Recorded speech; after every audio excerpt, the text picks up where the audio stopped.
दिल्ली के जंतर मंतर से शुरू हुआ सीजेपी यानी कि कॉकरोच जनता पार्टी का प्रदर्शन अब संसद भवन के सामने पहुंच गया है। जी हां, संसद भवन के सामने प्रदर्शनकारी सेंट्रल सेक्रेटेरिएट चौराहे पर नजर आए और भारी संख्या में यहां पर प्रदर्शनकारी जुटे हुए दिखाई दिए। बड़ी बात यह रही कि इन प्रदर्शनकारियों पर आंसू गैस के गोले भी दागे गए हैं, लेकिन फिलहाल इन तमाम स्थितियों को देखते हुए संसद भवन की जो सुरक्षा है उसको कड़ा कर दिया गया है। संसद भवन के बाहर तमाम सुरक्षा के बड़े बड़े अधिकारी और पुलिस फोर्स के बड़े जवान तैनात कर दिए गए हैं। सबसे बड़ी बात, फायर ब्रिगेड से लेकर तमाम सुरक्षा के एहतियात के तौर पर यहां पर गाड़ियों को डिप्लॉय किया गया है और सुरक्षा व्यवस्था बढ़ा दी गई है। आपको बता दें कि संसद भवन की तरफ ये पूरा मार्च जो है सीजेपी और उनके तमाम कार्यकर्ताओं और प्रोटेस्टर्स के जरिए बुलाया गया था, लेकिन अभी फिलहाल की जानकारी जो सामने आ रही है,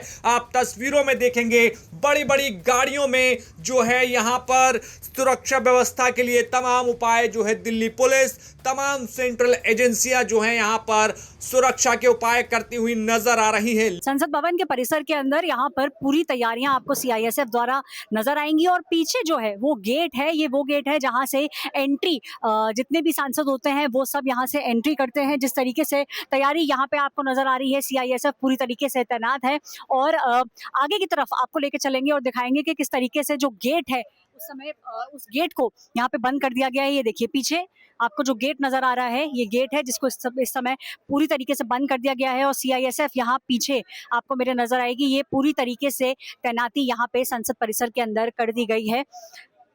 गेट को फिर से एक बार चेक किया जा रहा है, लॉक किया जा रहा है और देखा जा रहा है कि किस तरीके से गेट को जितनी जल्दी हो सके उतनी जल्दी बंद किया जा सके।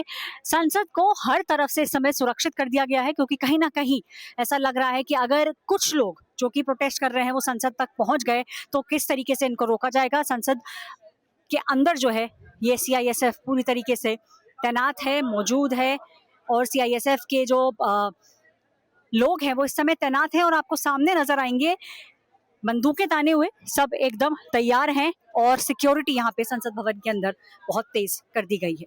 ये साफ तौर पर सीधी तस्वीरें संसद भवन के बाहर की हैं जहां पर सुरक्षा के एहतियात किए गए, लेकिन आपको दूसरी तस्वीर दिखाते हैं कि जब संसद भवन के गेट के सामने जो है प्रदर्शनकारी पहुंच गया और उन पर जो वहां पर सुरक्षा कर्मी तैनात थे उनके द्वारा आंसू गैस के गोले दागे गए। देखिए मौसमी सिंह की ये रिपोर्ट। भीतर संसद का मॉनसून सत्र चल रहा है, हमारे पीछे आप देखें, और वहीं रेल भवन जो कि संसद परिसर पर ही है, यहाँ से बाईं तरफ आप देखें तो संसद है और अगर हम आपको पीछे हमारे दिखाएं तो कुछ इस तरीके से आप देख सकते हैं कैसे तमाम प्रदर्शनकारियों का हुजूम यहाँ पे है जो नारेबाजी कर रहे हैं। सीजेपी ने जो मार्च का आह्वान किया था तो यहाँ पे जो पूरी सिक्योरिटी है वो एक तरफ नजर आ रही है। यहाँ पे पैसेज को कुछ इस तरीके से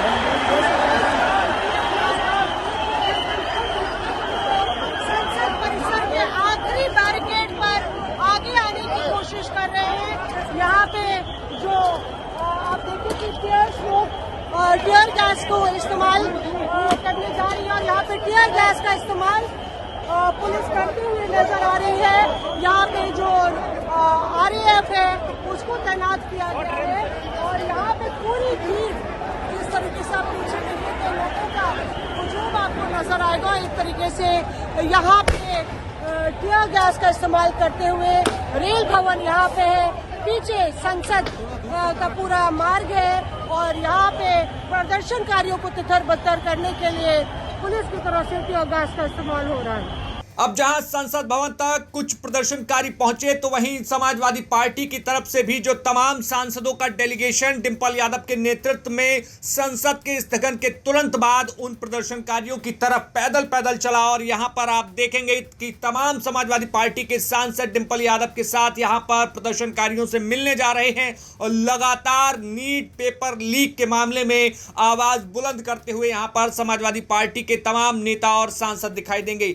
यहां पर जैसे ही हमने डिंपल यादव से बात की तो उन्होंने सरकार पर जोरदार हमला बोला और साथ ही साथ समाजवादी पार्टी के सांसद हरेंद्र मलिक और जियाउर रहमान बर्क ने भी सरकार पर जोरदार हमला किया।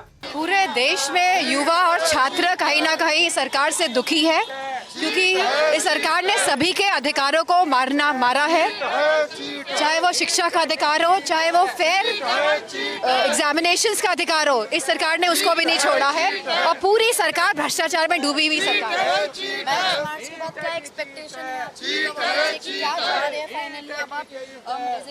We want resignation of the education minister because he is responsible of the 20 lives that has been lost due to the paper leak of NEET examination. इसके बाद कोई एक्शन नहीं लिया जाता। तो ये हम लोग संसद के अंदर पूरे जोर शोर से उठाने वाले हैं और इसी के साथ राम मुद्दा भी जिसमें चंदा चोरी हुई है वो भी हम जोर शोर से संसद में उठाने का कार्य करेंगे। सरकार की दमनकारी नीति है, लोकतांत्रिक है। हम चाहते हैं सरकारी लोकतांत्रिक तरीके से काम करे। अंग्रेजी जमाने में भी वार्तालाप होते थे आंदोलनकारियों से, ये नादरशाही छोड़े। इन्होंने किसान आंदोलन में भी यही किया था, अब भी यही कर रहे हैं। सर, सरकार से क्या डिमांड्स रहेंगी? मैंने कहा पूरी नहीं होती है तो इसके बाद क्या एक्शन लिया जाएगा? दोषी को सजा दे सरकार। ये देश कोई धर्मेंद्र प्रधान देश थोड़े ही है, उसके खिलाफ सुसंगत धाराओं में पंजीकृत भी अभियोग कर। देखिए, हम संसद से लेकर के समाजवादी पार्टी का डेलीगेशन जा रहा है सांसदों का, और जनता मंतर पे जो हमारे इस देश के छात्र, जो इस देश का भविष्य है, धरना कर रहे थे शांतिपूर्वक।